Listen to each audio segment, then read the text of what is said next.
Hopes are high that the housing market will finally start to normalize this year. So is 2024 going to be the year that you buy a home? Well, is 2024 actually going to be a better year for home buyers?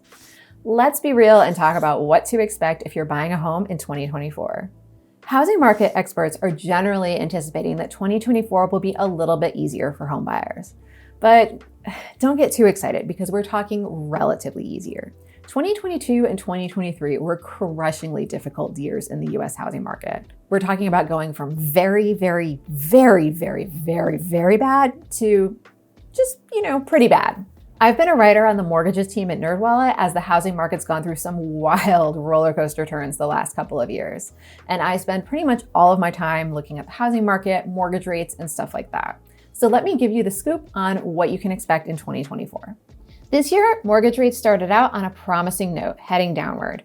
But not long after that, they went up and they've been relatively elevated so far in 2024. That said, most experts anticipate that by the end of the year, we should be seeing lower mortgage interest rates. That's because the Federal Reserve, which sets interest rates at a high level, is expected to go into a rate cutting cycle. Now, because the economy's still been fairly strong and inflation's running hotter than they'd like it to be, the Fed has been putting off doing these rate cuts. So we're looking at a longer term change rather than a shorter term one.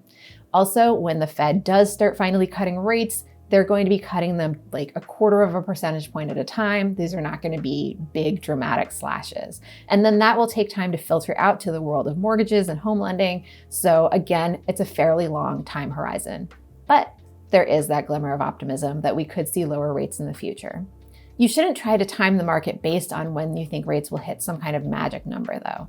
Instead, focus on when's the right time for you to buy and compare different lenders and shop around so that you can get the best interest rate that's available to you at that time. I can't sugarcoat this next one. Home prices are high and they are in fairly little danger of falling.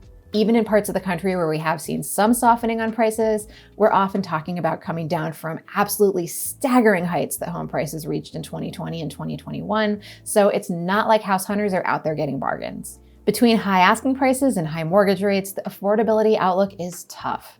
That's especially true for first-time homebuyers who can't fall back on equity from selling an existing property. To help your budget go the furthest, think about where you might be able to compromise on your home buying wish list. If you looked at a different neighborhood, would that help? Maybe you could go for 3 bedrooms instead of 4. And if you always wanted to have a bunch of acreage and a whole lot of lawn, what if for now, a small fence lawn was enough? A big reason that home prices are so high is because there are way more buyers out there than there are homes for sale. And all that competition is driving up home prices. That could get a little bit better in 2024, particularly if mortgage interest rates come down, which could prompt more homeowners to be willing to sell. The past couple years, we've seen a lot of a phenomenon called rate lock-in. Current homeowners who bought or refinanced when mortgage rates were near historic lows are now finding themselves unwilling or even unable to sell their homes when it would mean taking on a new, larger mortgage at potentially a much higher interest rate. That said, lower rates and more inventory could potentially pull in buyers who were previously sidelined, and that could create more competition. A different avenue that you might want to explore: new construction. With so few existing homes for sale, the ratio of new to existing homes is actually pretty high.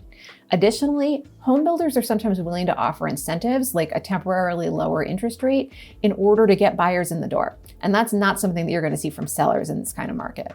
So, is 2024 the right time for you to buy a home?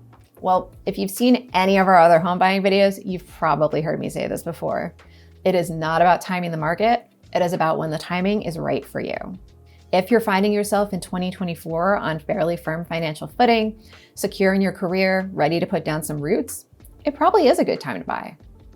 But if you're still kind of putting your financial house in order, if you're thinking about making some big changes in your life, and if you're not maybe sure where you see yourself in the next couple of years, it is totally okay to wait. I'm Kate Wood, and I write about mortgages and home buying for NerdWallet. If 2024 is your year, head to nerdwallet.com for articles, tools, and more to help you get started on your home buying journey. But while you're here, like and subscribe for more.